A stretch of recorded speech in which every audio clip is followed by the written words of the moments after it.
Let's bring in Republican New Jersey State Assemblyman Brian Bergen. He's a former military helicopter pilot, was involved in that meeting yesterday that they thought the governor was going to come to, but didn't. You said after that meeting that you had gone to it to have your concerns allayed, but you came out of that meeting with even more concerns than you had going in. What are you thinking today? Yeah, that's 100% true. I'm no better off today than I was yesterday. I mean, that meeting was a joke. It was a total waste of time, and it showed the ineptitude that's going on right now in this investigation. You know what we need right now? We need leadership. Somebody needs to step up and lead. Governor Murphy pointing his finger towards the federal government. It's not going to cut it right now. He has resources at his disposal that he needs to put into action. We have the state police, who I learned in the meeting yesterday had a helicopter hovering above one of these drones and chose not to follow it back to where it's coming from. And he also has the National Guard, which he can mobilize to figure out what the hell is going on. We need leadership in the state of New Jersey, and it's completely void of that right now. Although he says that his hands are tied by the federal government. I don't know if you saw it, but a few moments ago, John Kirby over at the White House said this about the drone invasion. Listen here. The Department of Homeland Security and the FBI are investigating these sightings, and they're working closely with state and local law enforcement to provide resources using numerous detection methods to better understand their origin. Using very sophisticated electronic detection technologies provided by federal authorities, we have not been able to, and neither have state or local law enforcement authorities, corroborate any of the reported visual sightings. To the contrary, upon review of available imagery, it appears that many of the reported sightings are actually manned aircraft that are being operated lawfully.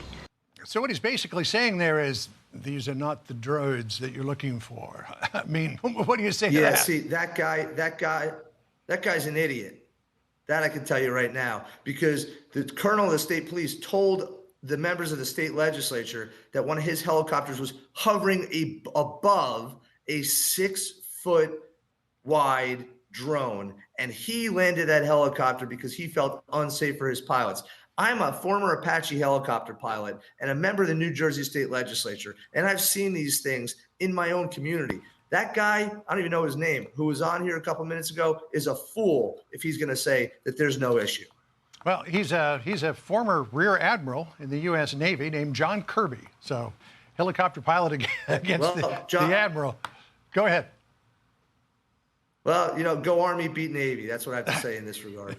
All right. So frustration does seem to be reaching the highest levels. This is what New Jersey Senator Cory Booker said yesterday. Listen here. I've been a little frustrated. There hasn't been enough transparency, letting people know what's happening. It's allowing a lot of potentially misinformation to spread, or at least fear. We should know what's going on over our skies, and I've asked for a lot more information. You would think after that Chinese balloon incident last year that people would be taking this a little more seriously in terms of investigation. Yeah, we 100% should. I mean, we need people to take action. On the segment before I got here, somebody said, well, it's impossible to track hundreds and hundreds of these drones for our state police. We don't need to track hundreds or thousands. We only need to track one and find out who is at fault for one of these things. I'm telling you, it's a big issue. I hope at the end of the day, we find out that it was nothing, that it's some commercial application being tested, and this is a big to-do about nothing. But right now, everybody, senators, assembly people, U.S. senators, are calling for action, and people are not making enough of a difference. Before, the same gentleman you mentioned earlier, he said that we were being resourced, the state was being resourced with this technology. In the briefing that we were at, the state police said that they were going to be getting some new technology from the Department of Homeland Security to track these drones. And apparently it was supposed to determine what's a bird and what's a drone to make it easier to track. One of my colleagues, and this was yesterday, said, when are you going to get that? And they said within 2 days. 2 days. We need it now. Yeah. Well, I don't know. I've never seen a bird with lights, but maybe I've just missed a certain species of bird. All right. Assemblyman, thank you for joining us. The mystery deepens. And some people are saying the House, just across the street from me, just approved nearly $900 billion for the military. You think there might be a buck or two in there to try to figure out what's going on? We'll see. Thank you, sir. Appreciate it. Thank you.